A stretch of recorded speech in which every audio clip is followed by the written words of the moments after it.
indivisible, with liberty and justice for all. Roll call. Mark Freeman, Here.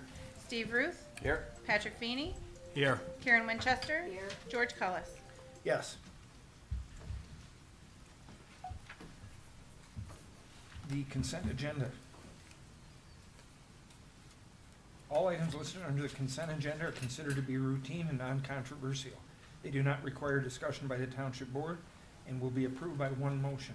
There will be no separate discussion.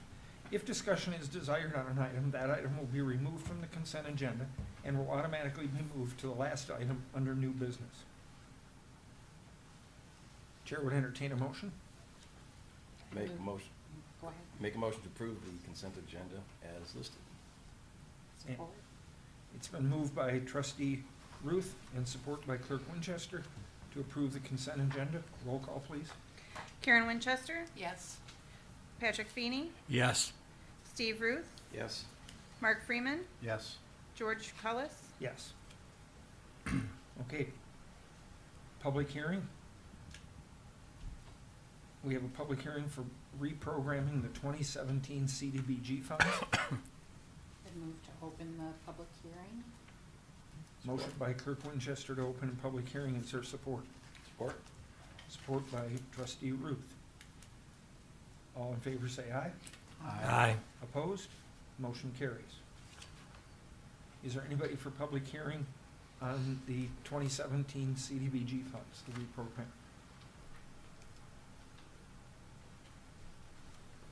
And then I'd make a motion to close the public hearing. We have a motion to close public hearing. Support. Support by Treasurer Freeman. All in favor say aye. Aye. All opposed? Motion carries. Now we'll go on to presentation. Ecto HR on Human Resources Project. Good evening. My name's Steve Williams with Ecto HR. This is my business partner, Eric Lord. Oh, Thanks. Over there. to the computer stand. It's a good try. Start over. Or we can move that. We're okay. Good. We'll stand. Okay. We'll be fine. We can hear that over here, we can't hear when their back is to us. And we can see Oh, your faces, yeah. which is good. My name's Steve Williams. I'm with Ecto HR. This is my business partner, Eric Lord. So our intention for today would be to provide you with an overview of proposed. Steve, try to Yes. talk into that Okay. mic. Thanks, George. As George knows, I respond best to direct feedback. Thank you very much.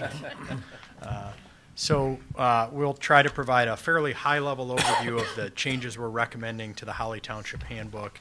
I'd like to start by indicating that the project has taken longer than expected, and that was due to our own challenges and not to yours, so I'd like to apologize for the delay in getting to the board meeting.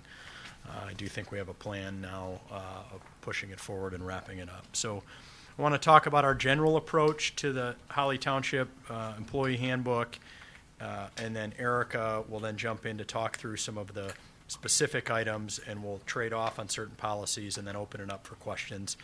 You do have with you a copy of the proposed handbook indicating a revised date of February 2020. You also have a side-by-side comparison which lists in the left-hand column the current policies from your handbook, kind of a general description and the page number, and then the proposed changes we have made and our view of what the impact would be. And you'll see in a lot of those items that there's really no foreseen impact. They're not substantive changes. They're not significant that they're going to greatly alter your employment entity, the way you employ people, the way you treat people. So we've listed those as no foreseen impact. And for everything that's listed as no foreseen impact, we would not necessarily review it today and would defer to you to review it in detail to the extent you need. I'd just like to mention the approach here as we look at just kind of set the table, honor your time, and then we'll jump in again to the specific policies. Given, I think, what is a very unique employment entity of Holly Township, being that you have 3 elected officials, you have 2 deputies, and those deputies perform their roles statutorily as deputy clerk and deputy treasurer. They also perform some other duties as assigned, I think would be a fair. And then you've got a supervisor's assistant that has a few different roles kind of packaged together in there. It is a unique employment group and makeup in that you've got people who are elected and really are not common law employees in that factor. You've got people who are appointed and are in this sort of hybrid role of common law, and then you've got what would be at-will and common law employees. And so it's unique, and I mention that because what we've tried to do is structure in your handbook to respect that and yet not over-document for a group that, whether we, for the purpose of today, we're going to call it 6 employees, even though we understand you're elected and you may not, right, be technically an employee in state of Michigan law. But with 6 employees, we've tried to structure a handbook that allows you to continue to do what you've done well, which is employ people, to pay them fairly, to provide benefits, to provide a fair working environment, but not over policy and over document and include things that you may or may not be doing in reality. And so to that extent, we've tried to keep it fairly streamlined and still leave the township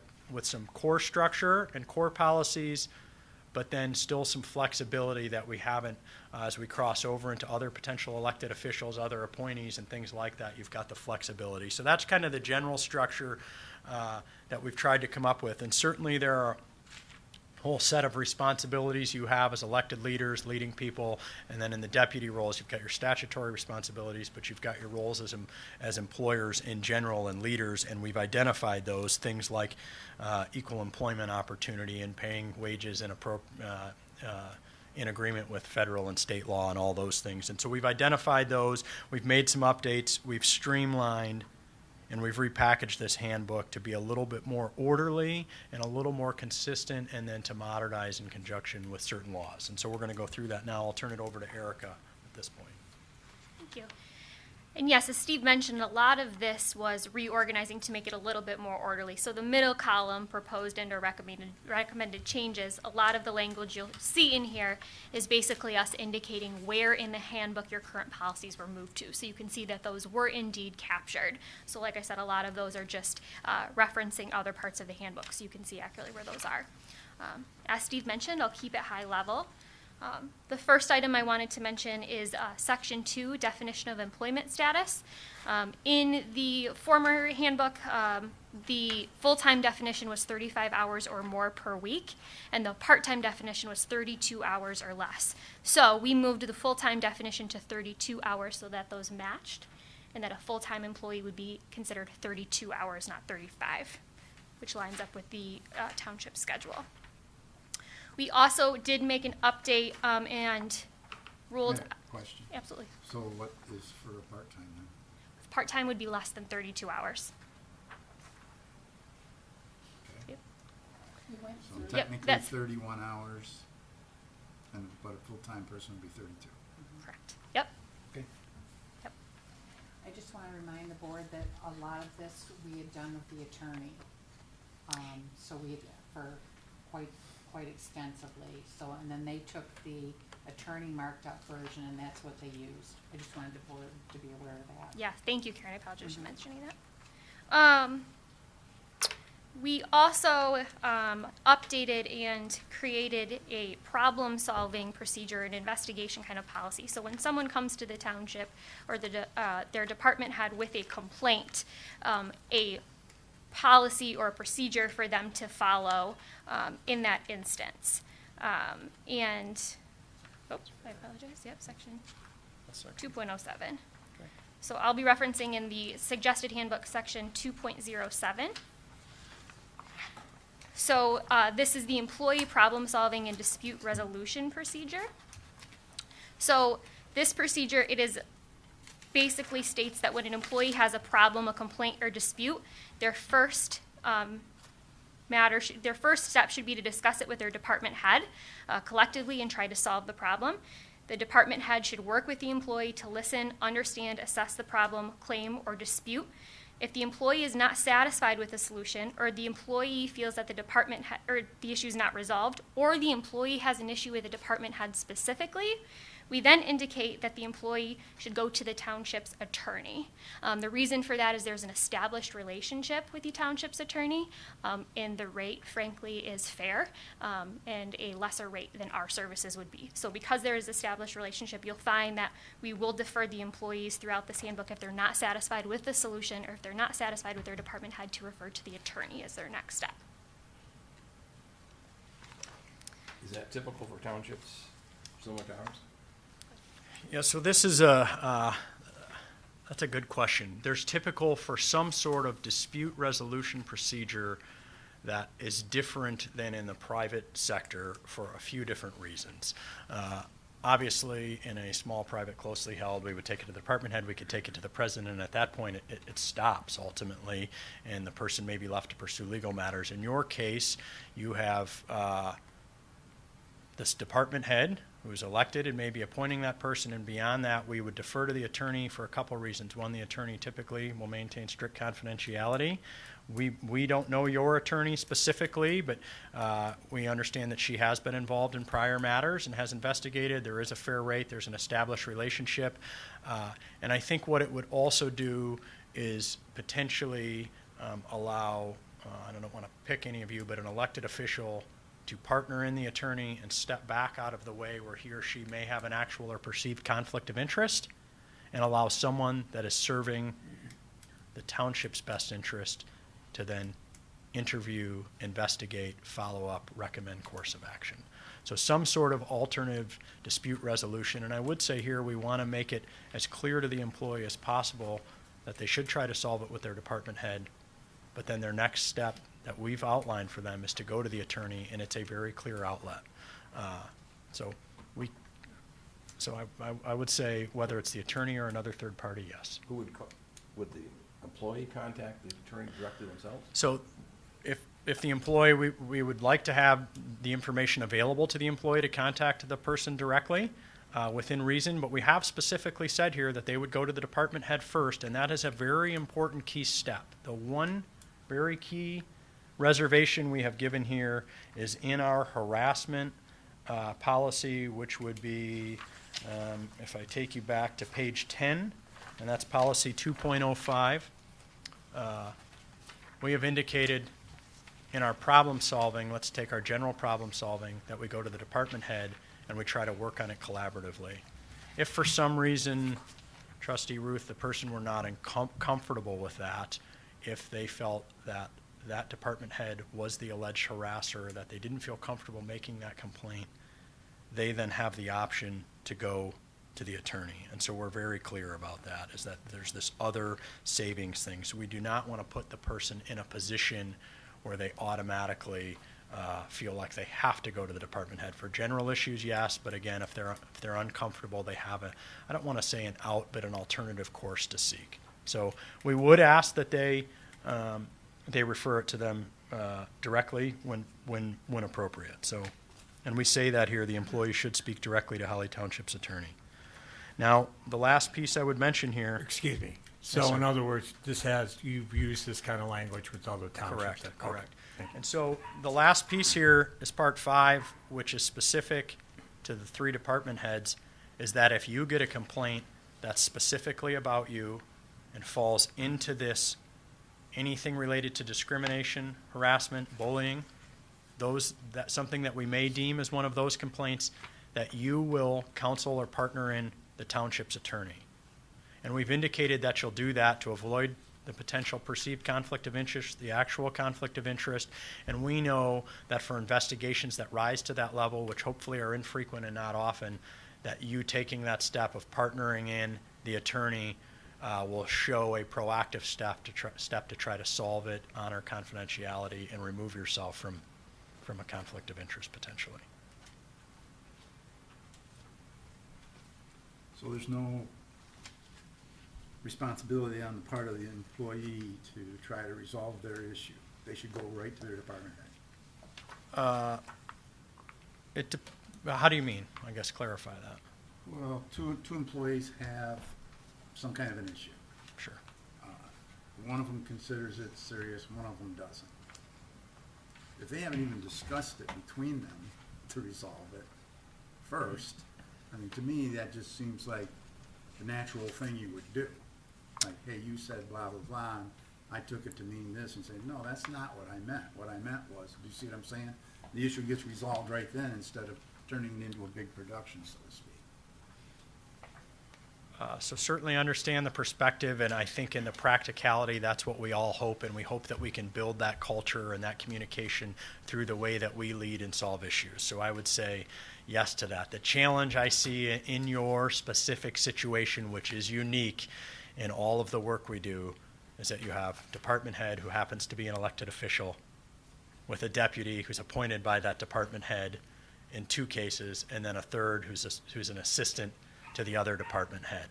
And so I think to the extent that we have crossing over, you hope that when it's minor, they will solve it and work it out together. But once it goes beyond that initial setting at all, we've asked them to direct it to the department head to solve it. So I understand your perspective. So it's up to the employee to decide if it's to the point where they want to complain to their department head. Yes, and I think that's with anything, and ultimately if you approve it and we go to a phase where you'd like us to roll it out to the employees, I would put it in that language. I think certainly that's where we get the culture, and the hope is that you will work it out and solve it, but to the extent that you can't solve it or you're not comfortable, the reality is we've created a couple avenues for you to try to solve that. So I would mention here that we've seen these policies change dramatically in the last 5 to 10 years specifically, as we've seen an increase of the reported rates of discrimination and harassment, frankly, across all employers. There are certain things we see on TV, and we're trying to make sure that we're absolutely clear to employees that if they're not uncomfortable, that we would ask them to try to communicate that, and we want to create an open culture, but to the extent that they can't or don't want to, that we've given them a very clear avenue to solve it. And I certainly can appreciate the concern that we end up with a whole bunch of complaints that could have maybe been reconciled in that moment, and it's up to, I think you all can build that culture to solve that, but then still have this as your backup. So.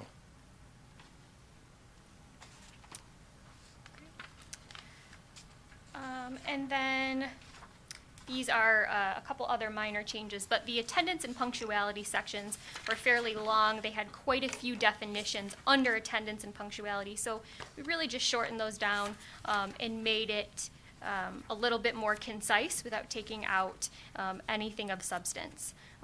Also, the bereavement policy, which also fell in attendance. Currently, the bereavement policy allows for 3 days. We did update that to allow for 5 regular days in the event of a death of a parent-in-law, a spouse, a child, or a brother or sister. And then we kept the 3 days for the grandparent, grandchild, stepmother, stepfather, brother, stepsister-in-laws. And that is just to kind of coincide with what we're seeing.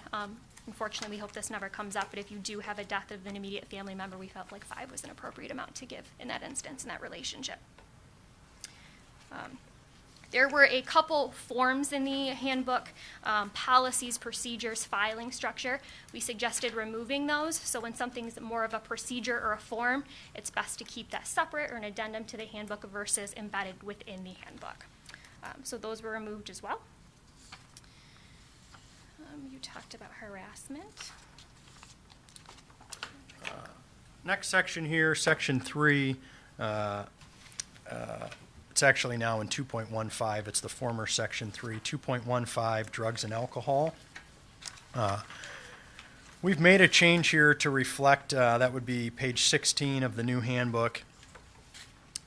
This is an area of rapid change in Michigan, obviously. We had the recreational marijuana law passed, and so we've got a responsibility to our employees in the township to ensure safety, certainly, and to continue to do that. And at the same time, we have to recognize the way laws are changing. And so what we've said here to address this issue is that people cannot, no employee may use, possess, distribute, sell, or be under the influence of alcohol, misuse prescription drugs, or illicit drugs, right, while conducting township business. And then the legal use of prescribed drugs is permitted on the job only if it does not impair an employee's ability to perform their essential job functions and is used in a safe manner that does not endanger themselves or others in the workplace. So, as it relates to medical marijuana, someone could not use it while on the job because it would impair their ability to perform their essential job functions. They cannot drive while using medical marijuana. We do believe in the state of Michigan that within the next few months, we will be required to comply with medical marijuana and to allow someone to use it. And so to that extent, we have put here, if it were legal use of a prescribed drug, not at work, not impairing their essential job functions, we're not going to legislate that. I would mention here that we have required as a condition of continued employment, employees will be required to submit to drug or alcohol screening when an injury occurs or when there is reasonable suspicion. So, and this is really important in 2020, given opiate epidemic, right, and marijuana in the workplace, is that if I have reasonable suspicion to believe that someone is under the influence of a narcotic or marijuana, it's impacting, even if prescribed, that I have the ability to require them for testing. It doesn't come up a lot, but it does come up a bunch of times within our client base every year. And right now, in the state of Michigan, despite recreational marijuana, if I did have to test someone for reasonable suspicion and they tested positive, I would then be in a position to make an employment decision, either to terminate or to seek discipline or recommend a course of treatment. So we've left you with the ability to honor the state of Michigan's laws and yet still hopefully require people to show up in a state of mind and in such a state to perform their essential job duties. So that would be our recommendation. And then the last question I would mention in very plain English we hear from employers is, do I have to allow people to use marijuana at work if it's prescribed? And the answer to that is no, because it is proven to alter their ability to perform the essential job functions. Questions? Okay. Next policy is compensation. This is now section 5. Next major change, 5.01. So we've outlined what we believe would be a general guideline for compensation program. Yes? Let me just clarify, because you said compensation. On here it says it's section 6. We're taking it out of 6 and moving it to 501. Correct. In your current policy, that's correct. Okay. Supervisor, yeah, it's section 6, where it's now 5.02, section 5. So we've tried to take a compensation program that creates a system and a form for how you operate, and yet isn't so administratively burdensome that every year you're going out to reinvent the wheel. And our goal here would be for you to review this, and provided you vote and agree on this, our immediate next step would be to formalize our recommendations on salary ranges and market research. We've already started that on our side. It's not complete, and we want to make sure that you're comfortable with this, and if you're not, what your changes are, which will help us drive. But the next step would be for us to then go out and do the market data and provide you with a spreadsheet that would show the lower end, a middle range, and a maximum range for each of the positions, including the elected positions, prior to your budget workshops, which will start in March or April. First budget workshop is April? Okay. So, and what we've said here in general terms is that the township board obviously sets the budget, and then within that, the department heads work within that budget. Salaries are part of the budgeting. They happen during the annual budget workshops and ultimately the approved budget that goes forward. We've said that on an annual basis, which you do, the township board sets the budget for employee wages, and that the board will research and review cost of living information that will help inform the decision regarding a possible cost of living adjustment for employees. Are employees versus elected? Or Yeah, the so, same? great question. In this case, all the same. We're using it in the general employee term. People who ultimately are issued a W-2 by the township, even though they don't meet this common law employee, it's confusing, right? But yes. So, Okay. But I don't see anywhere in here it says that the department heads have anything to do with their employee as far as lower, middle, or upper end of the salary range. yeah, so, It's all, it says township or township board. yeah, and so we viewed that as part of the township board ultimately making a decision and voting on a budget that includes salary within that, was our understanding. So if that's not accurate, is that not accurate? Well, the budget is usually based on, if there's recommendations for an increase, that would be included in the budget, or proposed budget. But we don't determine necessarily at all, or I certainly don't, haven't in the past, determine an individual's level of performance. You know, I come from the business, the Private sector. private sector where Hayes systems or something were used as a general thing. There was Sure. ranges for everybody in the engineering, manufacturing world. And there should be ranges Yeah. for people that are hired within the township. It shouldn't be an automatic. Right. And Correct. that's our recommendation, is that there be ranges set with a low, middle, and a high, and those be reviewed every 5 years, sort of at the later end. I think that can be accomplished without spending a ton of time or money. We interpreted this, and if this needs to be updated, we certainly can, but that the logical process would be, for example, that the treasurer would bring forward his recommendation and thoughts, and the supervisor and the clerk, and then the 5 of you would then ultimately vote on that budget at which it would be discussed and talked about. It would be part of the budget, especially given the size, right? Well, the confusion was that the budget had already been approved. And that cost center, the funds, the appropriation for that cost center had already been approved. And then a person was hired for that cost center, so to speak, at that same rate. Correct. But there was debate, strong debate, over whether I should have done that or not. And so I think our recommendation going forward was faced with a similar thing, is that we would have a set of ranges that we had reviewed. If it were an entirely new position, I would recommend you recreate a range for that position, new research. And we're not talking 12 hours of work, we're talking 2, right? And that within that, the board would approve, we are going to hire for a new position or to replace someone who has resigned, and that the low is X, and the mid is X, and the upper is X. And then within that, we would base the decision on what to offer and pay based on years of experience in that field and our understanding of education, skills, abilities, and knowledge. And so, The department head then would need to know the rate of pay that's going to be accepted by the board before they interview. and I would think, Because when you're interviewing something, they want to know what the I starting absolutely wage is agree gonna with be. that. And so I think, But I think if I To give understood the you right, range, you're gonna be depending on- giving the range. correct, right? 100%. In actual numbers. Correct. You're gonna recommend a range. It'll be up to 100, this board. 100%. That would be our recommendation, would be that in So 2020. when you're interviewing, I've seen this before, when you're interviewing, we're interviewing for job XYZ, and the range is from $10 to $20, or 100%. whatever the numbers are. Based on skills, abilities, experience within that, right? And education? Education for sure. I think all of those factors are meaningful factors. But that would absolutely, I think, a realistic, and these are not real numbers, but a minimum of 35,000, a mid-range of 42,000, and a max rate of 49,000 or 50,000. And someone who had 25 years experience as a deputy clerk in a Michigan township would certainly be, we would think, at the higher end of that qualification, certifications, training.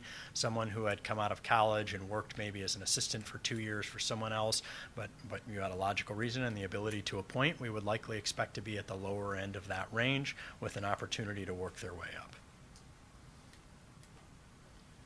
Depending on their level of education. As an example, what if they have a master's degree? Well, I think all of that, to your point, is absolutely valid. And I think that's the private or the public sector. I think in your size, you have to maintain some of that flexibility. A master's degree does matter. Some public experience, municipal experience may matter, business, right, accounting. But certainly if you hired me to be your treasurer, I would not be at the high end of that scale. Well, maybe. But so I think that's all of that matters, and I think we would recommend that then it comes forward with a recommendation and then a discussion and an approval at that point. I was gonna say, if I'm understanding you, so you'll have the parameters set up, then the department head takes a look at the applicant that they are choosing to hire, Correct. and they would make a recommendation to the board, and they'd say, here's the parameters, I recommend this because of, that's an opportunity for you as a department head to make your argument, and then the board reviews it, and somewhere between there, you'll land on Correct. your hat. Correct. So you're gonna give that to us? It'll be a spreadsheet, and it'll have a spreadsheet of your 6 positions, and it'll be some market data, and then there'll be a little bit of asterisk, right, around the fact that some townships, for example, we know that their elected officials are very part-time, right, and others are in the office 32 hours a week plus the extra stuff that happens, for example, right? And so certainly in Livingston County, where we have more part-time officials by us, it's not apples to apples, right? We will use pay scale, which is the nation's largest compensation benchmark. It will compare a little bit too much to private industry. It's just the natural, because there's not as much data when they're an aggregator. And then we'll also go to the Rose Townships, the Groveland Townships, and all of them in this area. Some of that data we've already pulled, some of that data we have and don't have to FOIA because we have access to it and it's public anyway. But so, right, and put that together and then come up with, ultimately, you'll need to approve those ranges though, for sure. Right. Well, and just to follow up what you said, I think if I'm not mistaken, Oakland Township has a supervisor, but they have a township manager. Mm-hmm. So their township supervisor makes much less. He's pretty much in charge of the board and the meetings. Correct. I think Grand Blanc Township is the same way, if I'm not Mhm. mistaken. I think he's only paid 12 or 15,000 because they've got a city manager. So there are some variables. There are a lot of variables in there, and ultimately we'll have to get comfortable with what the public data. We have the Michigan Municipal League data. Now the challenge there, as I already went through it, is it's got Waterford, which is very large and has a tax base that's X percent larger than yours, Oh, absolutely. hundreds, right? That doesn't, but again, full-time positions, we'll want to pull all that in. And if you want the detail, all the inputs, we'd be glad to give you the detail. The challenge with that is you could spend 3 board meetings down to the details of that. At a certain point, we'll have to get you, but you'll ultimately make the decision on what those ranges are. I would say, as a point right now, there will not be a recommendation from us at any point to lower anyone's salary. I would tell you that right now. It doesn't work in business. It's never been proven to be effective, and it's not a recommendation that's going to come from us. So You can't lower an elected official's salary by law unless they request it. right, and as it relates to your deputies though, and then your supervisor's assistant, right? If the data shows that someone is overpaid, I do not expect that based on the limited. Again, that's not my official recommendation. I do not expect that based on the research we've done already. We may do what you all know as redlining and redline that, and that person may be held constant until such time that the range surpasses where they are.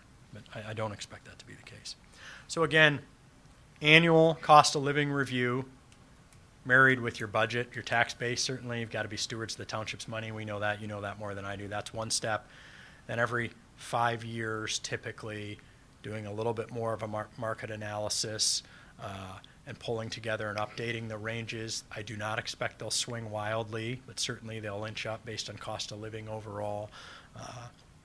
And looking at that, so there's the cost of living. And then the last piece in here, we say, additionally, the board reviews employee positions and responsibilities to determine if there has been any significant changes in employee responsibilities or performance that may warrant a merit increase. And that's on an annual basis. So we've got cost of living as a potential, not down typically, but cost of living adjustment, a merit to review each employee. Have their duties significantly changed? Are they working in excess of what we originally hired them for? Have they made a leap in their performance? They started without a lot of experience and now they've taken certain training, other things that warrant a merit. And then the last piece is that this every 5 year, could be 4 years, you'll determine that, is reviewing the ranges overall to look at all of the positions together. Questions? When would we expect to get that list that you're going to put together? So once we know that you've approved this program in its general terms, we will then work to have it for your next board meeting. So I've got a decent chunk of the data, but we'd like to have it really for your budget workshop, but I do think it would be ideal if we could provide it to you in advance of that so you could review it. There will be some, we want to be honest to the process, but there will be some, that's not exactly right. You got to know this, you got to know that, right? And so we'll expect a little bit of, not pushback, but feedback, which will inform the data. Okay? And the very last section I'd like to hit on is section 6.04. And that would be on the back. You can look at page 32 and also into 33. Oh, yep, I apologize. It is 6.05. So My we've apologies. noted a typo on the bottom of this page here. So here, you currently had a vacation policy and a personal days policy. We have made the recommendation to roll those together and make them one policy called paid time off, PTO. I want to clarify here that no one is losing time. What we simply did is under the personal days policy, you were awarded 2 days per fiscal year, excuse me. So we simply took the vacation days and added 2 days to that. And that's just to make it less administratively burdensome. It's just one policy, they get the time, they can use it as they see fit. You don't have to differentiate between the two. Does the PTO carry over year to year? It's just the 5 days per? So we did in this suggest a carryover to the next fiscal year of 5. No, I mean the next one, the next one, the next one. Do they all continue to, does that 5 days stay there forever if the person ever uses it? It means cumulative, doesn't it? Right. Yeah. So if I carried over 5 years, or 5 days this year, and then I used all my time, but 10 days going into the next year, I'm limited to a 5-day carryover total each year. So that this is and we do want to be clear, anytime we're recommending something that could theoretically show up as a liability on your, theoretically, whereas you had a clean slate on 12/31, on 1/1 now you could have 5 days times X employees as a liability. Sorry, I'll let you. But we believe that that minor cost is outweighed by the fact that what we want to avoid is this crunch at the end of the year where people feel like I'm going to lose my last 3 days, I better take them, even though I don't really want to. We would rather not have a crunch, and we see that. And this allows flexibility for a big trip every couple of years, potentially a wedding or anything else that somebody may want. So, sorry. Okay. And the other change that we did make is the current handbook. You do not get vacation time until your first year. So we actually took the first level and made it from your start date to 5 years, you're awarded 12 days of PTO. And the reason for that is when someone's coming into a position, not expecting them to have any time off in the first year, even the first 6 months, which is what the personal policy was, is fairly unrealistic. So we would just suggest broadening that to allow for time within the person's first year. And the potential only additional cost to the township here would only arise in the event that you hired a new person. And that additional cost would only fall in the first 6 to 12 months. That's the only change we're recommending. But to be competitive in 2020, and we know what we know about the township is you're good employers, to say to someone you had a sick child at month 5, we're not going to pay you at all, didn't seem like really what we wanted to attract employees. So. Okay, so this would apply, this doesn't apply to elected officials. Yes, I think so. No. No. It does not apply to elected officials. That was And, in 6.04, okay. yeah, and I don't, did we specifically carve that out? I should know that. But it would apply to appointed?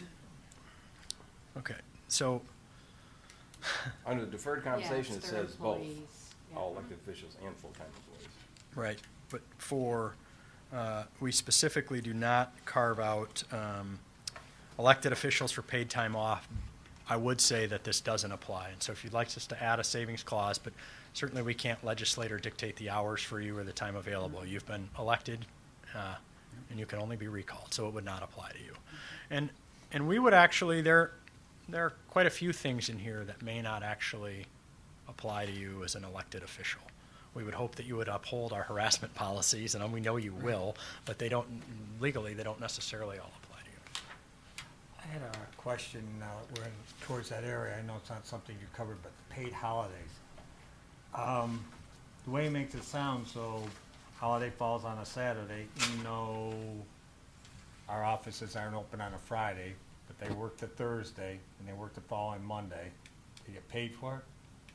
Even though the township offices aren't open on the weekend? Am I reading that right, I guess is my question, because that does seem a little, Meaning if Christmas, for example, falls on a Saturday. falls on a Saturday, would you The way this kind of sounds to me is that it would. Would you Because if have, they work that Thursday, if they work that Monday, You would, they'd be getting an extra day of pay. would you, it's listed, yeah, you do. You get an extra day.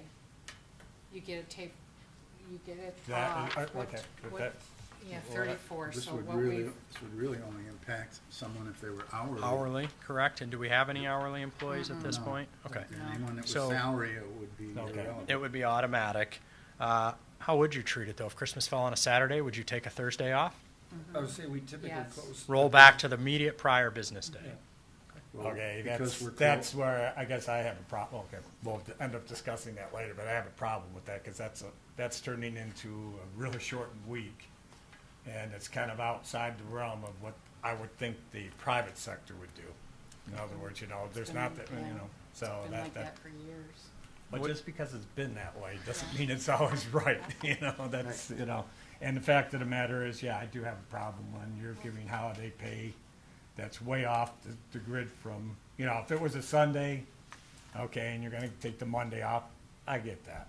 But when you're talking the Saturday and the holidays, you got days, no, that'll be discussed later, but that's kinda how that reads right at the moment, and just confirm that, thank you.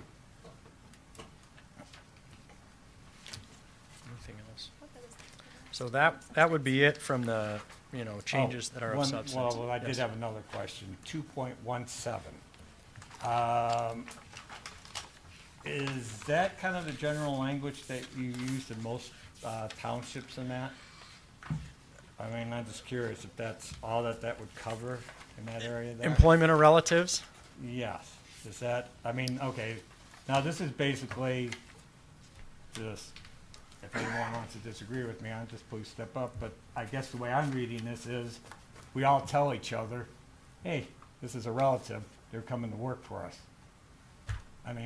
That's all fine and dandy, but I thought in this section, it would have been appropriate to have such language as, no employee, or no department head shall have an employee working under them. So, That is, That I think would be, appropriate in that section there. What you have written there, it's all nice and friendly. We all tell each other, but I think you need to have something, because this is, when you're saying there, well, I tell Mr. Freeman, I'm working in the office, I know the department head, my relative's coming to work. Doesn't say whether that relative's gonna work for me or gonna work for Mr. Freeman. It doesn't really say that that's, wrong. I guess that's another thing I'd like to see added onto there. But in general, is this something that most townships, that's all they would have? so in a small employment entity like this, where two of your elected officials get to appoint their deputy and could appoint their relative if they so choose, that's why we've left it like this. We would request disclosure of any relationship, and then we've put that they need to seek to employ the most qualified person, and they have to meet all of the requirements. But we actually talked about this and felt that given the size, to say that there could be no family reporting relationship was too strict, given that, for example, your treasurer could appoint whoever he wanted to, By law. by law. And that used to be a lot of the ways they did it before they even held office hours, is the husband or the wife was the deputy, so that when, in their absence, there was somebody there. And you see, we still, Unpaid, but when we go to the annual conference every year, I still see many cases throughout the state where it's a husband and wife team, or it's the deputy's the sister, or, a close relation. And that seems to happen, and in part because of the political side of it, you need somebody that you can trust in there. And that's what I was told by, I think, one of the attorneys from Fahey. I asked why that was so widespread, and they said that's where that part of that came from. the board has the discretion when you're hiring an employee to say no, if you disclose it, and no, they don't want to hire that person before that reason. Not the deputies, but an employee. An employee record, Right. yes. And an employee that could. And so, So trust, what you're saying is because you wouldn't want to put that in there because you wouldn't want to limit the elected officials from picking who they We want. can't. Mark, you're saying that by law, you have the right to pick whoever you want, so thus you right. wouldn't, okay. And So we- if you were to put anything in there, you would say employee, salary employee, anybody that's not an employee. non-statutory, non-appointed, Non-stat- something okay. like that. Yeah, and then I would say in the private sector, this policy would look different. Okay. And potentially in a larger township that had department heads who are not elected, it would also look different. Okay. So, All right, thanks. good question. Yeah, the term personal relationships in there. Good friend? I think good friend, yes. Our anything, and here's our litmus test, is anything that you think, maybe I should mention that, is the answer is yes. That's what we just default to, a public disclosure that it was my roommate at one point, I dated him or her at one point, it's my cousin by law or not, something like that. Yes, I think really good friend, we would ask you to disclose it. Our goal there is to keep in spirit with public meetings and everything else, state of Michigan freedom of information, of course. Any other questions?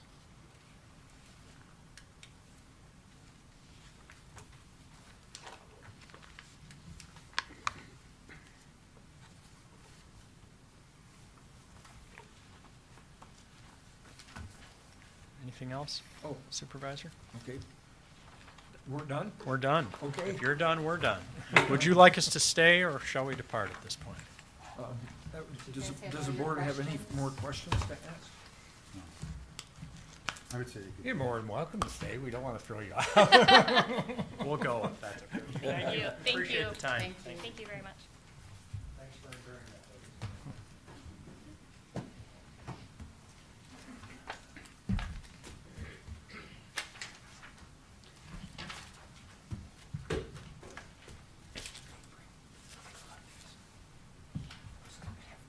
I know, it's overload, paper overload. Oh, I know.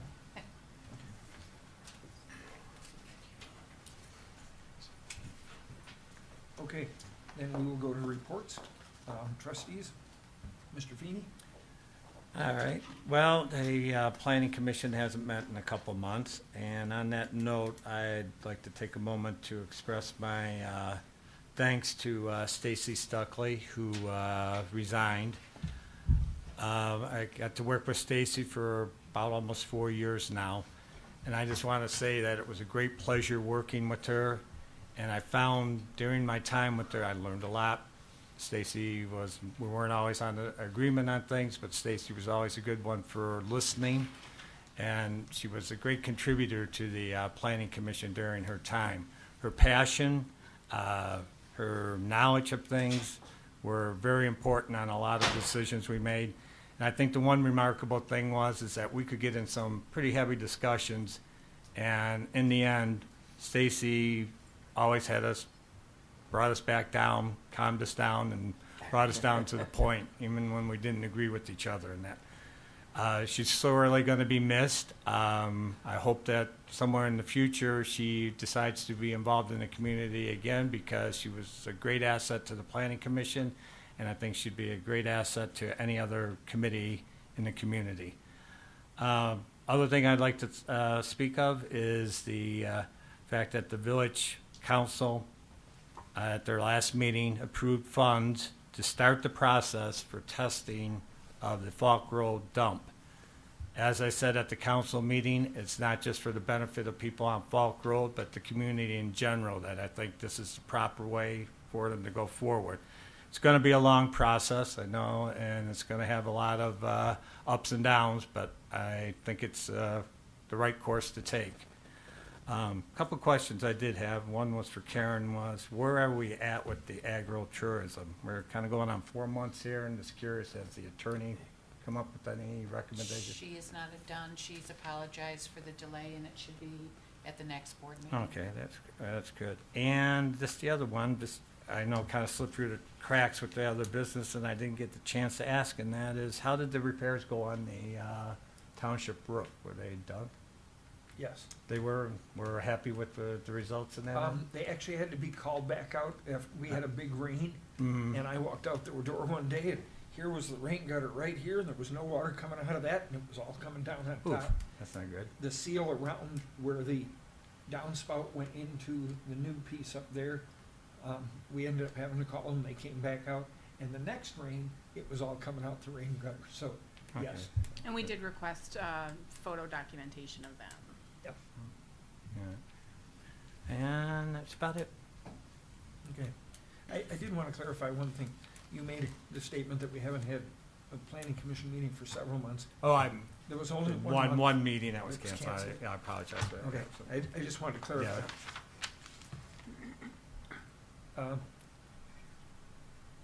Trustee Ruth, Nothing from me. okay? Treasurer Freeman No report. and Clerk Winchester. I would report that Dean Morales has filed suit for the denial of his rezoning, and we've met with the attorneys, and we look forward to bringing that to the board soon.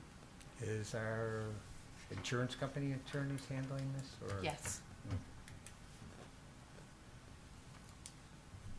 And that's it. Okay, now the supervisor's report.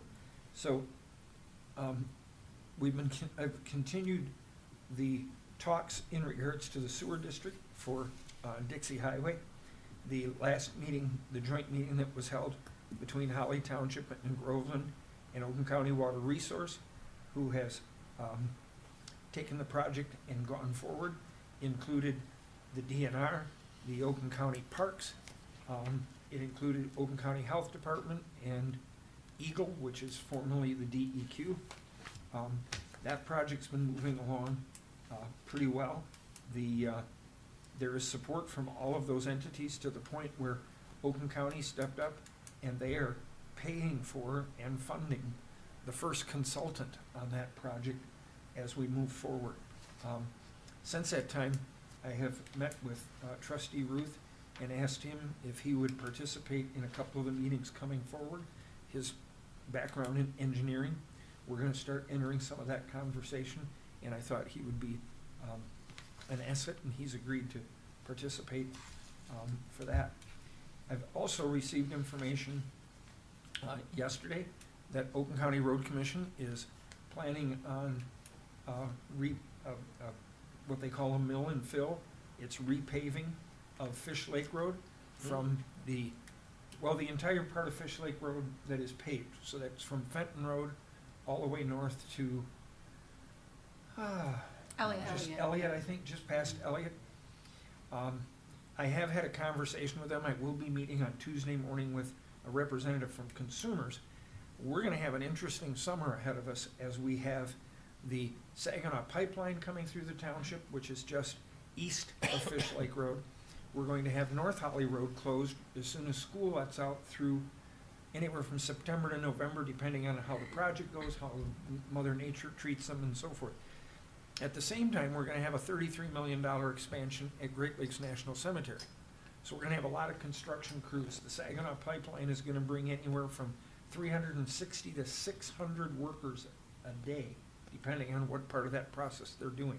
So the meeting on Tuesday, we'll be meeting with the fire chief, and we'll be meeting with, I've invited the village to that meeting, because we need to be able to let the community know what's going on, because there's gonna be a lot of people here to feed and a lot of services they're gonna need, and we're gonna find out just exactly what that is. So they have already rented space in the shopping center at Grange Hall and Fish Lake Road. That will be their headquarters. They told me today that they don't have exact dates nailed down, but in May, they will start that project at Fish Lake and Grange Hall, and they will go south to 696. Once that leg is completed, they will come back and go from Grange Hall Road north up into Saginaw. And the reason for that, it has something to do with the way their gas flows, but that has to be the point. So it's gonna be here, heading south, then they're gonna turn around, come back, and go from here north as they put that together. So we're gonna try to coordinate that, because one of my concerns with the road commission and paving was, I said, you can't shut us down completely. I've only got 2 north and south roads. So we will be trying to coordinate that and get a schedule. For those of you that are interested, on February 25th at the middle school, and I have some information here, we'll put it out on the table for you as we go. If, Richard, you wanna go ahead and put that out for me? There will be an open house from 4 to 7 p.m. at the middle school. The Oakland County Road Commission will be there, the maps will be there. You can talk about the project, any questions you may have. The purpose is for them to be there and answer those questions to let you know how that goes. Now, March 25th, exactly 1 month later, Consumers will be holding an open house from 4 to 8 p.m. at 59 West, which is on M59 just west of Milford Road. That open house is for property owners that will be affected by the Saginaw pipeline as it comes through, and it'll be the same kind of meeting. They'll be there to talk about how it's gonna happen, they'll be explaining it. I had someone ask the other day, and I thought I gave the correct answer. I just wanted to make sure. The one house that was torn down on Academy there, that's the only structure in the township that was going to be taken down, was it Yep, not? they had to buy that house and tear it down Right, because 'cause- it was built on top of the line. Because someone mentioned to me they heard that there was going to be two more, and I said, no, that was the only one that I knew of. Well, And that's, that well, let me. clarify that that's, It's the okay. only one I know of. Know of, right, If there's okay. more, I will find out Okay. Tuesday and let you know. All right, appreciate it. So, but that was the only one I had been notified of. So, those are two dates, to be involved on. February 27th, here at Carl Richter, we will be having the State of the Community. It's something we've done every year. We expanded it through the Chamber of Commerce to include Bob DePalma, Diane Scheib-Snyder, and Colin Walls, the supervisors of the neighboring townships. It's kind of a good opportunity evening to get information on what's going on and the projects that are going forward. So those are two things. I also got some communication from Foster Swift. I believe Mark and Karen probably received it as well. I brought extra copies for both Steve Ruth and for Pat Feeney in regarding to the Open Meeting Act. And it just kind of discusses that, and it says 5 ways to avoid violating the Open Meeting Act. So that's some information that's there for you as well. Also, I want to let the board know, Amy is our representative for SISMA, and she has been voted chair of the executive committee for Oakland County's SISMA at the last meeting they had there. So she's been working. I know Supervisor Dave Scott has been on that board and in that position, and he spoke quite highly of the job you've been doing over there, so congratulations to you and thank you for taking that on for us. Also, on March 10th is the presidential primary election here at KRC from 7 a.m. to 8 p.m. I think, why don't you go ahead and tell the people that there's a new thing on voting, voter registration, how that works? You can register to vote all the way through election day. And then there is no reason absentee voting, and you can get those. You can pick up a ballot, or the last time we can mail a ballot is 2 p.m. on Saturday, or the March 7th. I'm already in November. And is Okay. not the DIA renewal on that? Yes, it too? is. Yep. So- Okay, and then last, I met with the Oakland County assessors today. If you could pass that to Mr. Ruth and to Mr. Feeney. This is information on the assessment. The important thing, these are available to Township if anybody wants to see them, but the important piece of information on here is the fact that they have a list, let me get to it.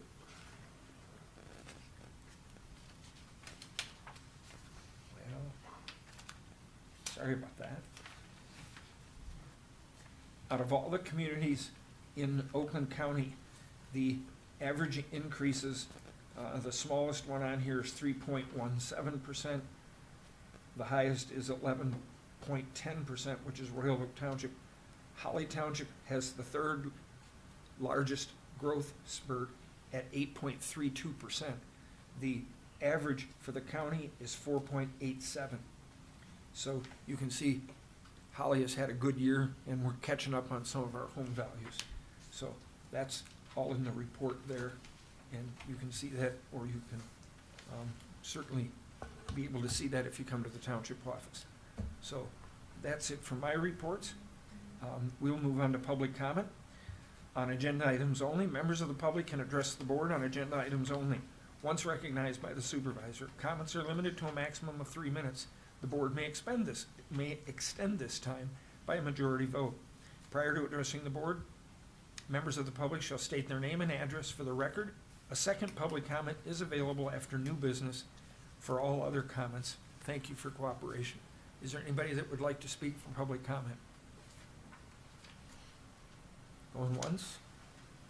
Twice? Now we got a hand up.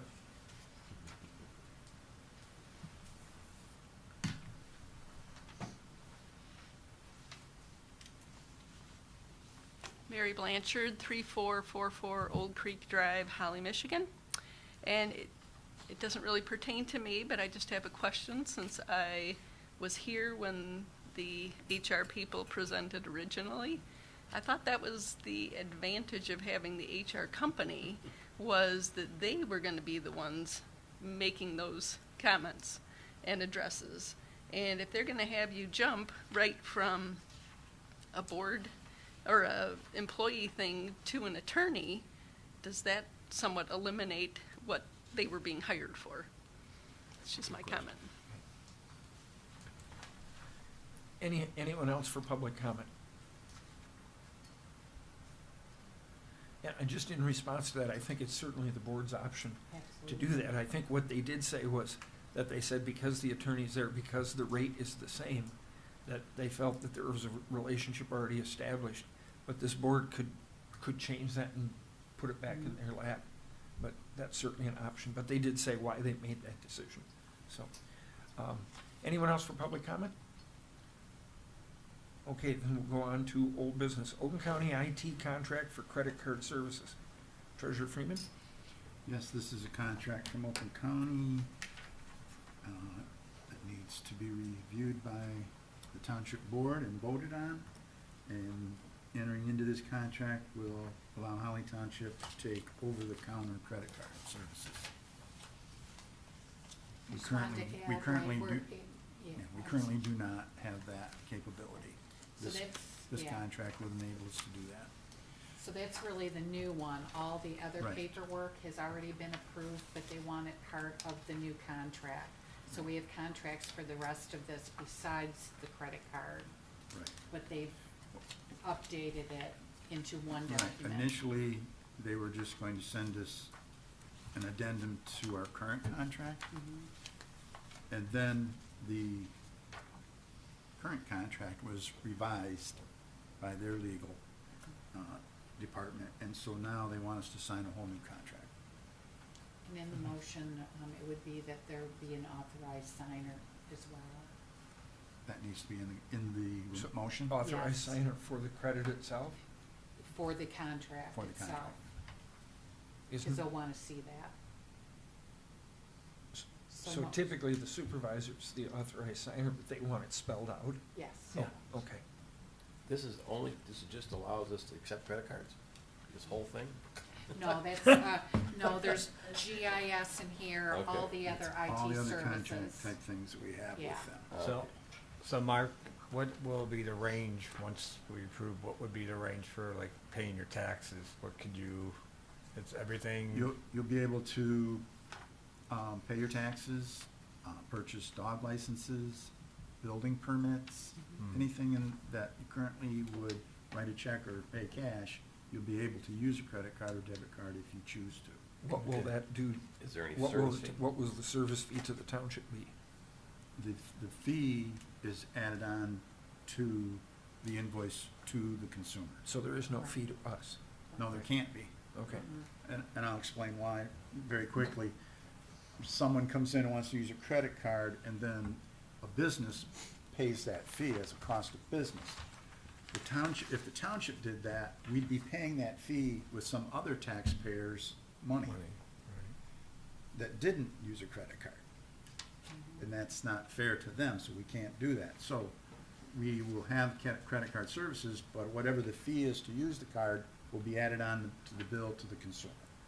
Would that be like, so when you get your tax bill showing payments, that'll show what the fee would be on there? Right. Convenience fee is usually Right. what you see. So Is it a soon as flat this rate is- fee or will it vary? For a credit card, it's a fee, a percentage.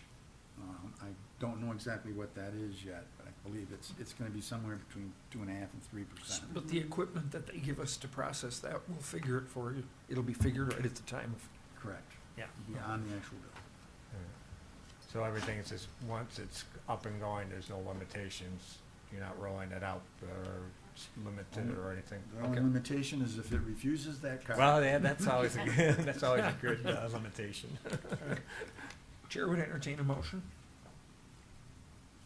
I'd make a motion to approve the Oakland County IT contract for credit card services, but I'd like to expand that, and the other services in the contract.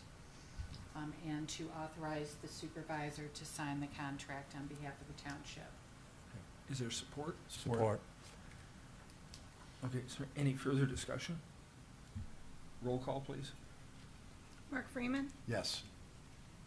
Steve Ruth, Yes. George Cullis, Yes. Karen Winchester. Yes. Patrick Feeney. Yes. Motion carries. All right, we will move on to appointment of two planning commission members, terms ending in 12/31/20 and 12/31/21. What happened to number 2? Yeah, that's Amended actually should be employee number one, policies. but yeah. Oh, I'm Under new sorry, business? I went right past that. Yeah, that actually should be number 1 under new business. It should be. Yep.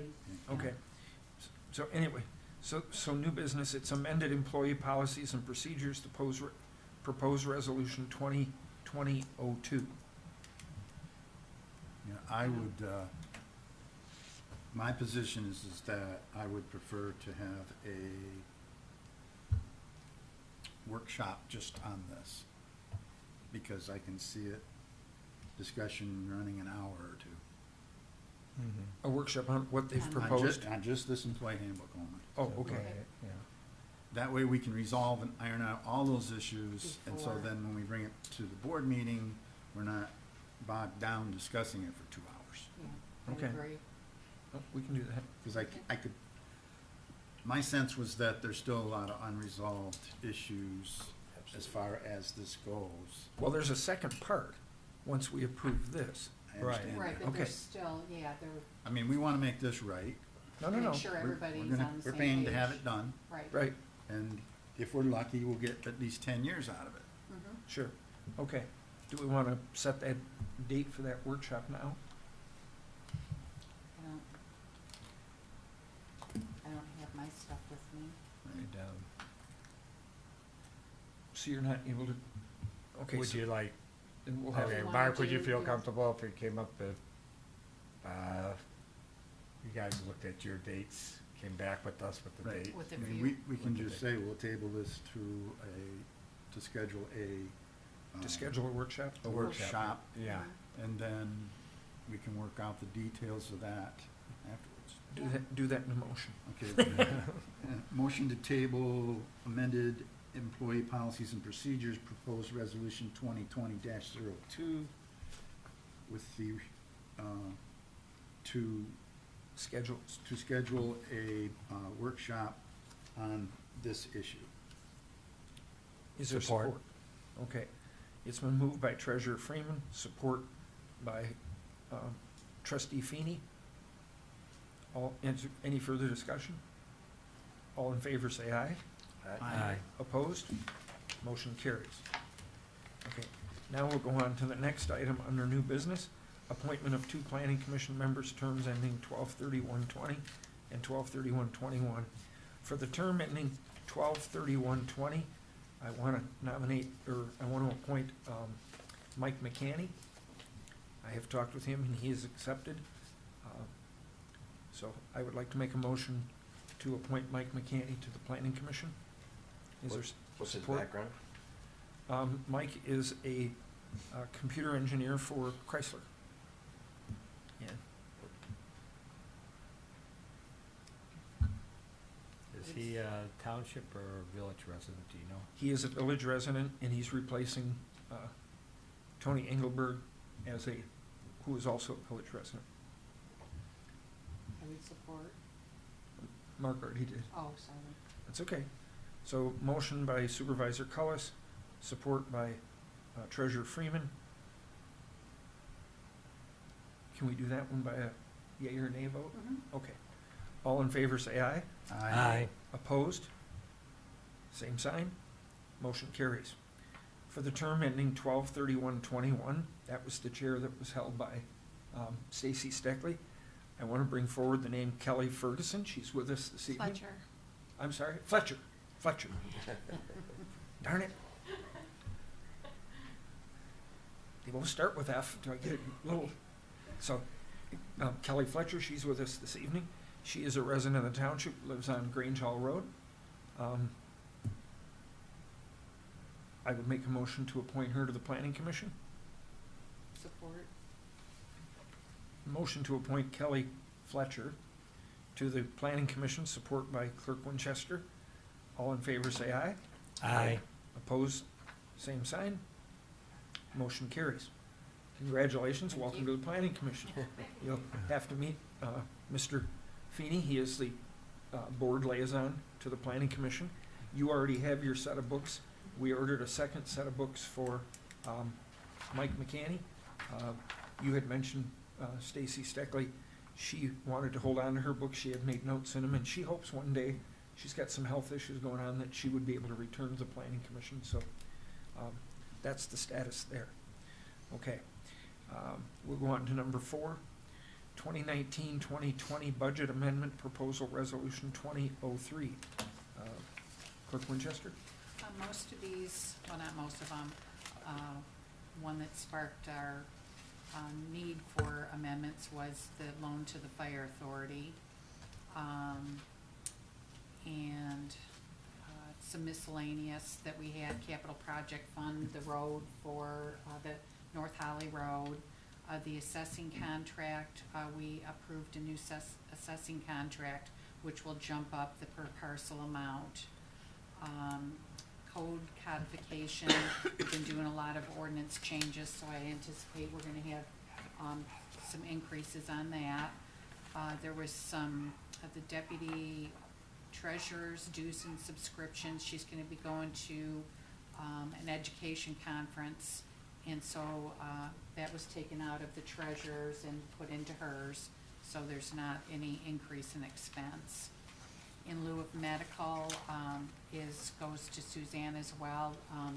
Her medical wasn't, in lieu of payment, was not being paid to her for the part of 2019, so it has to come out of this year because we're already past last year.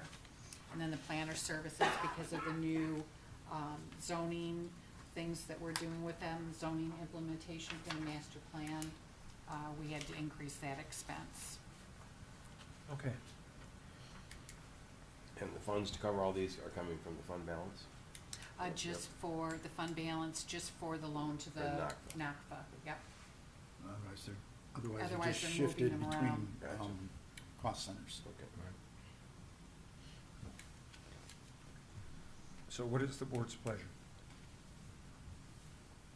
I move to approve the 2019-2020 budget amendments, proposed resolution 2020-03. Is there support? Support? It has been moved by Clerk Winchester, support by Trustee Ruth, to approve Resolution 2020-03 Holly Township Budget Amendments. Roll call, please. Karen Winchester, Yes. George Cullis, Yes? Mark Freeman, Yes. Steve Ruth, Yes. Patrick Feeney. Yes. Okay. We'll move on to Resolution 2020-04, which is the CDBG reprogramming request. Clerk Winchester. The Holly Area Youth Assistance Contract that we did one extension for, they still didn't expend their money, and the county said that that was the last extension that we were able to give them, that we needed to reprogram the money.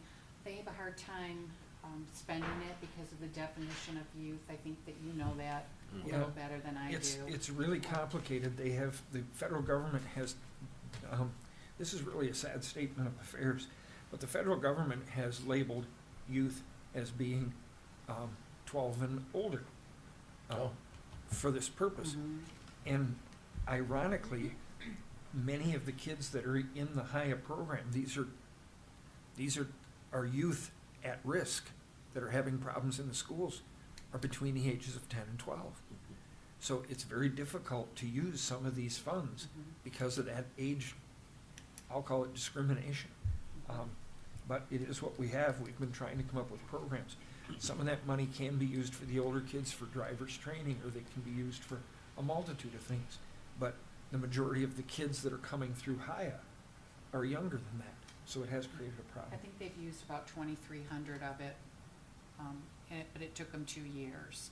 And then so, I would recommend that we do it with, we program it to Haven so it doesn't get recaptured. The county does the Haven program, so it's on, they take care of all the contracts. We don't have to go out for bids for services, so it's really the best place to put it. Okay, I'll put that in the form of a motion. I would move to approve the 2017 CDBG reprogramming request, proposed resolution 2020-04. Is there support? Support. Motion by Clerk Winchester, support by Trustee Ruth, to approve Resolution 2020-04 CDBG request for program of funds. Roll call, please. Patrick Feeney, Yes. Karen Winchester, Yes. George Cullis, Yes. Mark Freeman, Yes. Steve Ruth. Yes. Motion carries. Now we will move on to support for Headwaters Trails and the Ralph Wilson Jr. Legacy Fund Grant, Resolution 2020-05. I believe Sue Julian is here and would like to speak on behalf of this resolution.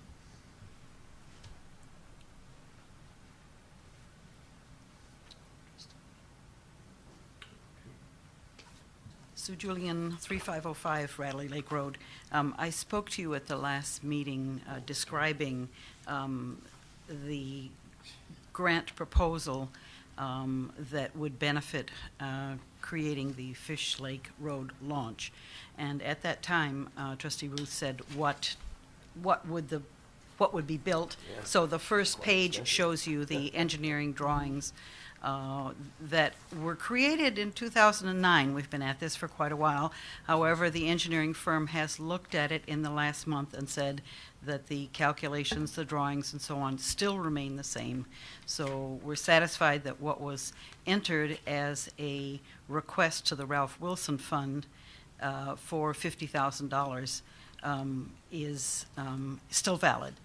But what I want to update you on is if you look on the second page, you'll see I've marked with orange some changes in the budget, which are positive changes from last time.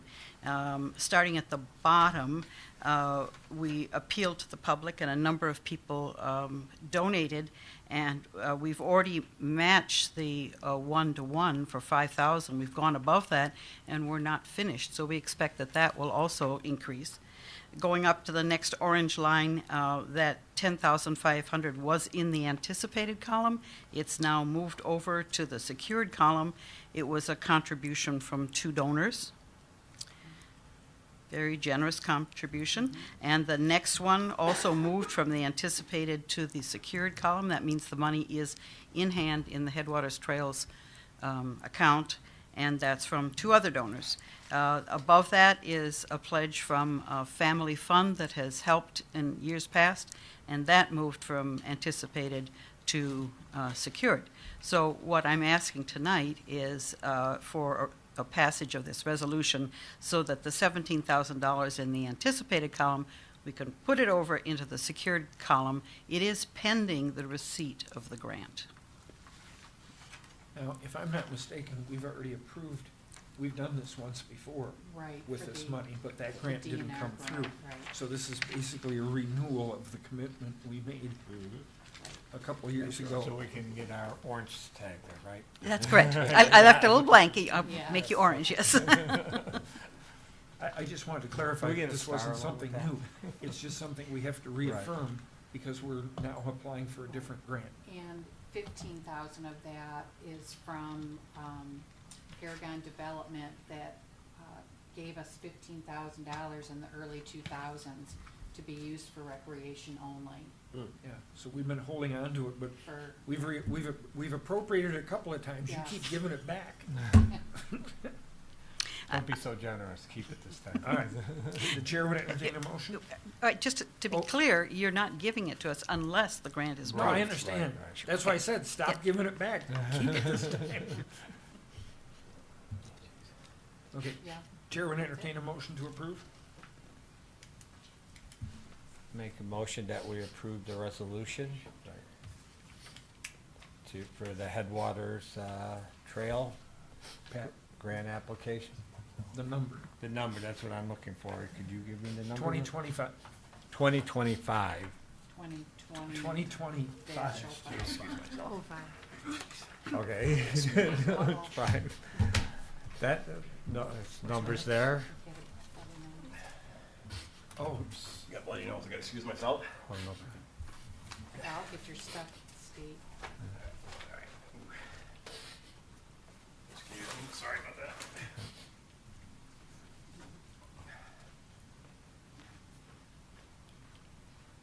let the record show that Mr. Ruth left at 7:52.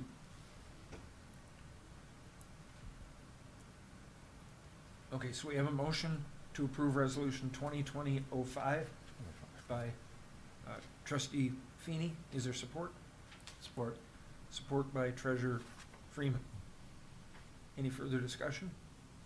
Roll call, please. Mark Freeman, Yes. Karen Winchester, Yes. George Cullis, Yes? Pat Feeney, Yes.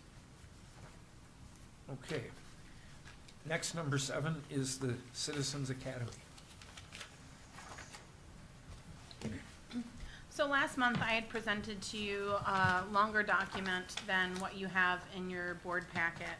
And this is for a proposed Citizens Academy, something that is going on throughout the county. Actually, this is based off of a model provided to me by Madison Heights, the city of. So there's a little bit of difference being that we are a township, so our structure is obviously different. Our boards are different, our employee structure is different. Actually, MSU does a similar Citizens Academy based on planning and zoning only. Oakland County was going to be hosting one of those at a cost of $220 or $225 per participant.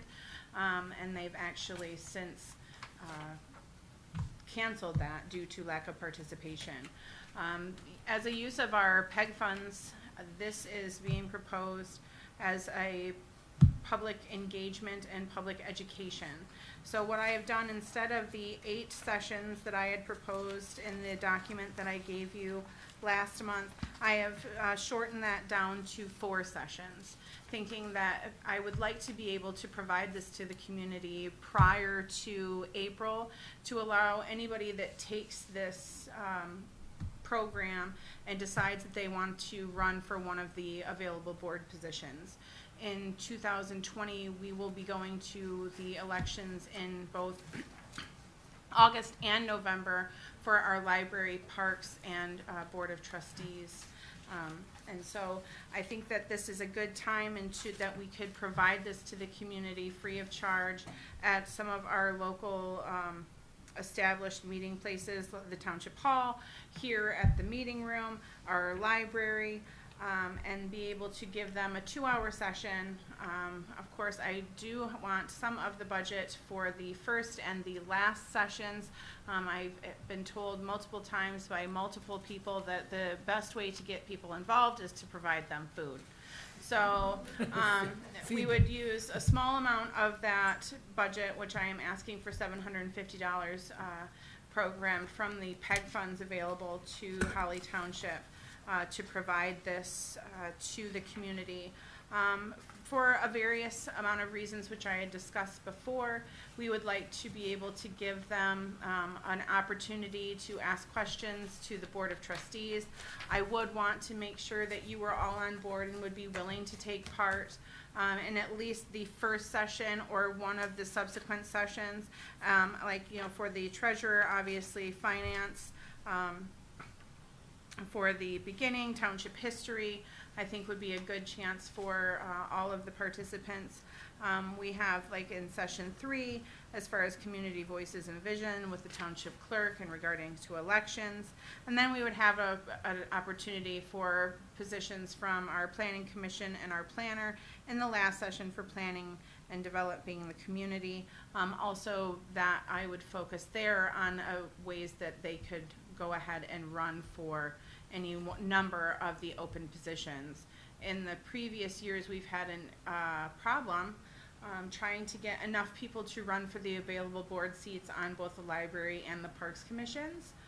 So I think this is a good opportunity to kind of explain to people exactly what the township does, dispel some of the rumors or misunderstandings that are perpetuated about the township structure, Open Meetings Act, planning and zoning, how those things occur, the proper methods to go about becoming an elected official, and then who does what, who actually works for whom, and who is responsible for certain things within the township, within the treasurer's office, the supervisor's office, the clerk's office, planning commission, library board, parks commission, the difference between those departments. So I'm asking you today for the approval to move forward to develop these sessions and to go ahead and market this to the public as an available program to them. This is in direct response to a county-wide shortfall of people running for office and filling them. And one of the things they found, and I know this to be true just in our own community, is so many people have no idea. I'd like to help, but I don't know what they do. I don't know how. I want to thank Kelly for taking an opportunity to serve on our planning commission. When I first called her, the first response out of her was, I have no idea what it's about. So she came into the office. We probably spent a good hour or more going over the basics. I sent her home with the book so she could look at it. She talked to her husband about it and made that decision. But without reaching out to her, many people in the community don't know what those are about. And as you said, I know we've had some openings on the library board, and we've had openings on the park board as well. And many times when I've talked to people, they say, well, I don't understand. I wouldn't know what to do. I don't know what that's about. And this is something that'll help those people that might be interested get a chance to come in and take a look at it and make a decision if they want to be involved. So I think it's a great program. We did get the idea when we went to another meeting. Madison Heights had that model that they were doing. And I don't remember now, but they talked about how many people they had. They ended up having people run for office. They had to eliminate during primaries. They had so many people, and that's a good thing. That's a good thing for our community. I think it's and I think that if we have a lot of success within this first session, it's something that we could provide each year. Maybe not so much with the focus on filling those elected seats, but still being able to educate the residents about how to get involved and where there's available positions for volunteers and whatnot. We've also went to planners gatherings and done some education as to how to garner volunteers for different projects that are going on in the township. We obviously have the Holly Heritage Farmstead, and even with the 2020 census, they're having an issue trying to fill 4,000 available positions starting at $22 an hour. So I think that this is a good opportunity for us to use our PEG funds and educate the community on exactly what it is that the township does and what we provide to them and what they can come and ask of us. okay. What is the board's pleasure?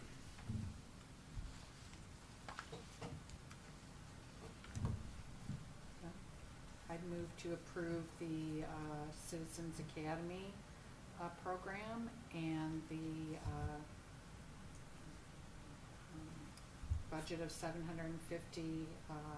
with PEG funds. Is there support? Support. It is moved by Clerk Winchester, support by Treasurer Freeman, that we move forward with the Citizens Academy with a budget of $750. Any further discussion? Roll call, please. Mark Freeman. Yes. George Cullis. Yes. Karen Winchester. Yes. Patrick Feeney. Yes. Motion carries. Now Thank we you. go authorization to proceed with, Thank you. no, spring and fall cleanup. We have dates for May 9th for the spring cleanup. And at the spring cleanup, that will include having the shredder there. We don't do that twice a year, we do that once a year because of the cost. Last year, we had people brought and filled 17, they have containers that are a little bit bigger than our garbage receptacles. And we had people bring 17 bins worth of stuff to be. I was amazed. One tiny little lady in her tiny little car pulled up, and the driver's seat and the back seat and the trunk was all full of box after box after box full of papers. So we will do that again for the spring cleanup. And then the fall cleanup is scheduled for October 3rd. And those cleanups run from 8 a.m. till 2 p.m.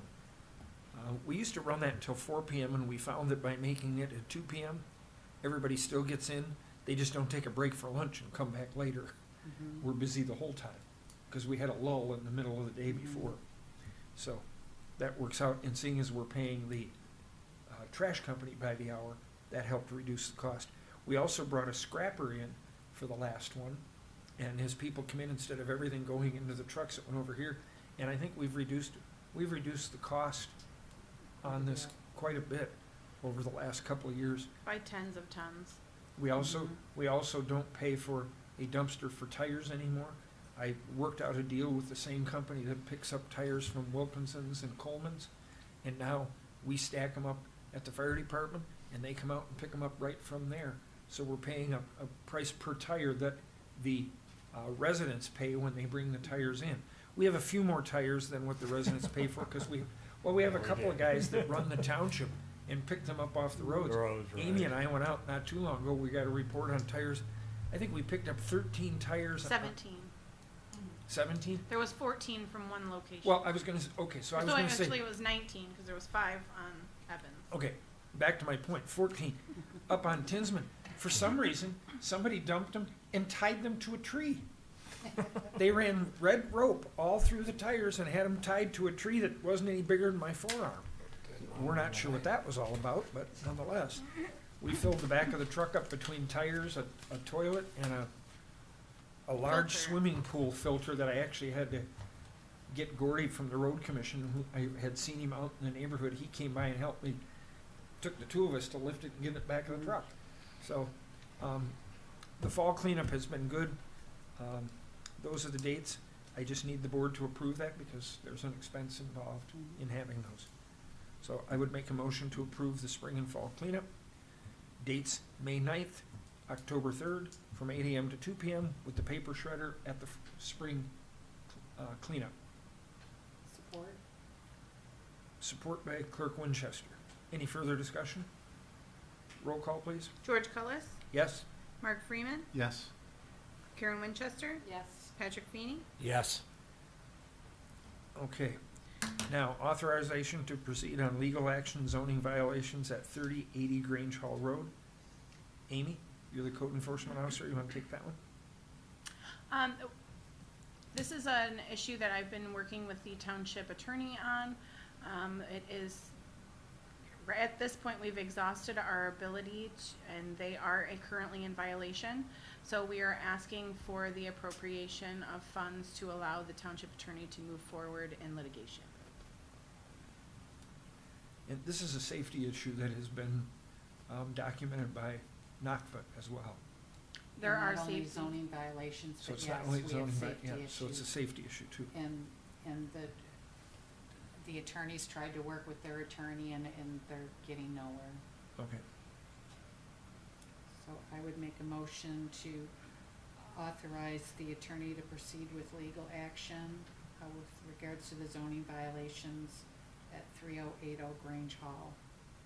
Is there support? Support?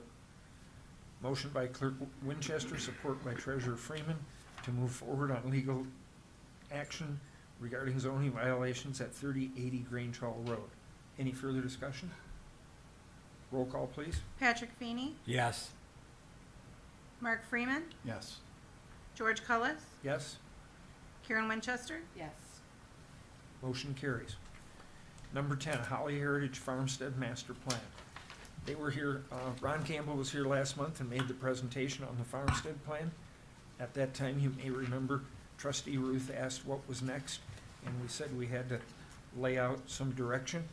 Since that time, we met with John Jackson and Julie Konecki from McKenna. They are our planners, and we talked to them about a direction going forward and what we were gonna need. We also met with Jamie Burton from HRC Engineering, who had done some engineering reports, Pat. These were done before you and I were on the board, some 15 years ago, when the township was looking at the property to put a fire department up there. So some of the work has already been done. They are going to coordinate with McKenna so that we don't have an overlap of who does what. But you see before you, the memorandum from McKenna talks about the projects moving us forward. These projects were picked in part because there are grant monies available for a couple of them. We already have money in-house for a couple of them. And once we get an amount for number one, I've already met with the foundation of Flint, and they have told us that that's something that they will support. I took the plan and went over it with them. They were really excited. They've actually been down here, walked the property and so forth. So we're looking tonight to approve this and move forward. I met with Mary Harvey. I'm glad to see you here. I'm sure you're excited to see this move forward after all this time. So I would make a motion to approve the Holly Heritage Farmstead Master Plan. Is there support?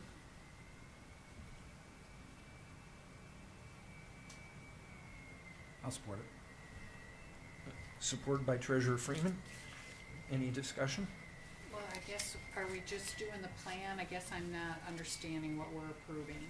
Well, we're gonna get the numbers. We're approving to move forward, we're approving the plan, and in moving forward, the next step will be to get the cost factor for the implementation of what's in front of you, that this is the direction we're gonna start with.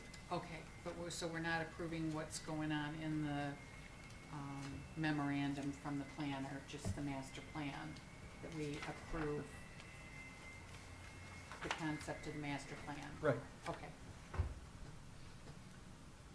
Yeah, these are gonna have to come individually when they're Right, laid okay. out. As long as we can address them individually. This is a summary Yep. of projects that we think are appropriate to include in the first phase. Right. Yes. And it's based on either money in-house or grants that we know are available Right. to work forward. But we have to have the master plan first before we can get a grant. Right. Right. But the memorandum was done because Mr. Ruth said, how do you go, how do you Right. proceed? Right. So this gave an idea of how we would proceed. Kind of like an outline, An first outline, steps, yep. yeah. So we're just voting on the master plan itself, the memorandum is just where A we're going next recommendation. afterwards. Yep. Okay. Okay, An outline. roll call, That's all. please. George Cullis, Yes? Mark Freeman, Yes, Patrick Feeney, Yes, Karen Winchester, Yes. And motion carries. That takes us to our last public comment. Anybody wish to speak at public comment? Boy, that's unusual, no takers. Okay.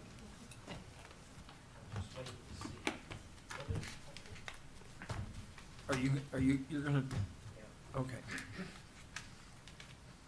Richard Kinnaman, 4151 Stonebridge.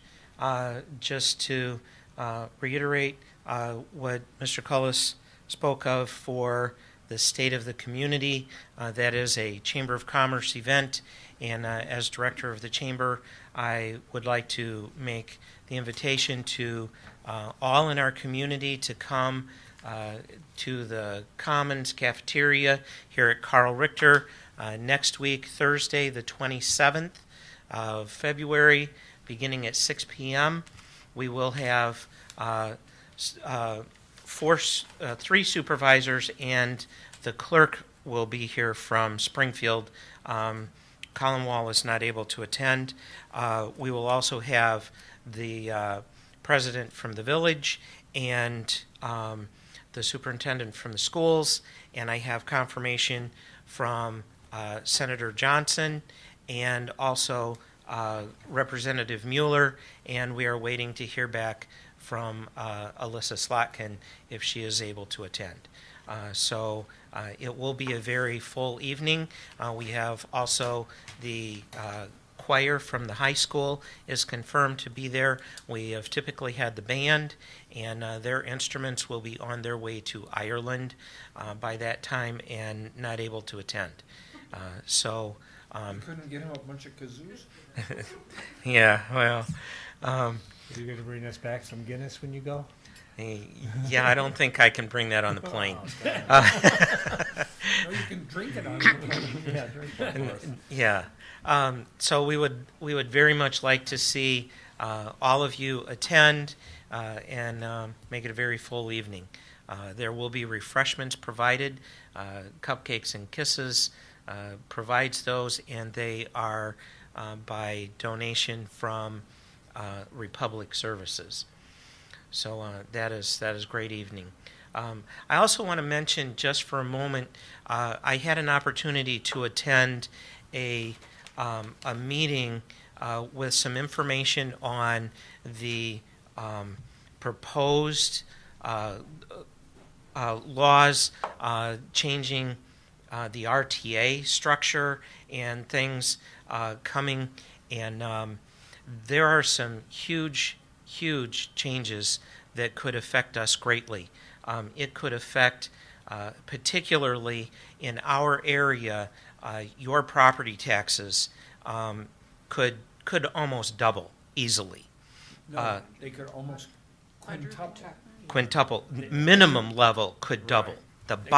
The bottom level they could double.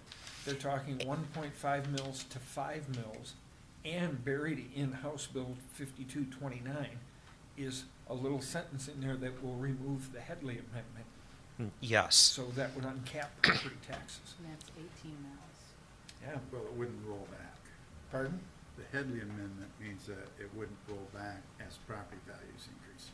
As an example, the library is affected by it.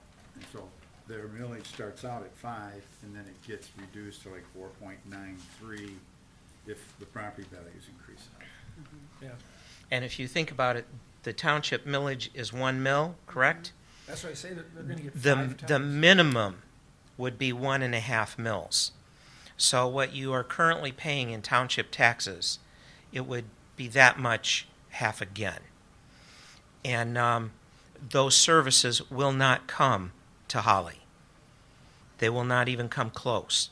The closest they may make it here is Pontiac, Yeah, ever. Pontiac, and they don't come north of Novi. So I do know that our local representatives on the state level are not in favor of this. But if you know individuals in other areas, have them speak to their state representatives to avoid this going into place. What people need to Please speak to understand, this. that's where they're having the problem in Lansing, is what people don't understand is this is gonna set a precedence. And if this goes through, other cities, this is nothing more than a cash grab. And it's being designed to help bail out Detroit and their pension plans once they're out of protection from the 2024 bankruptcy that's going forward. And that money's gonna move. Once that gets passed, other communities in other parts of the state will be able to do a similar type measure. So there is a great Yep. concern. Communities that are outside other metro areas that would never see services the same as we will not could face the same issues based on the passage of these measures in Lansing. So speak to people that you know. L. Brooks Patterson fought this while he was in office for an opt-out, and this removes the opt-out. Correct. And the new county executive, David Poulter, he's in favor of it. So it's an uphill battle, to be sure. Yep. Thank you. Anyone else for public comment? None appearing? We'll close the meeting at 8:16. Mr. Ruth texted me and he is okay. Thank you. Okay, well, that's good. I don't know how I ended up with so many handbooks. Is he on blood thinners from his surgery? Yeah, that wasn't just a little one, that was, Well, in fact, I think he got some on the counter. yeah, I'll clean it up. We'll have to, oh, so we'll have to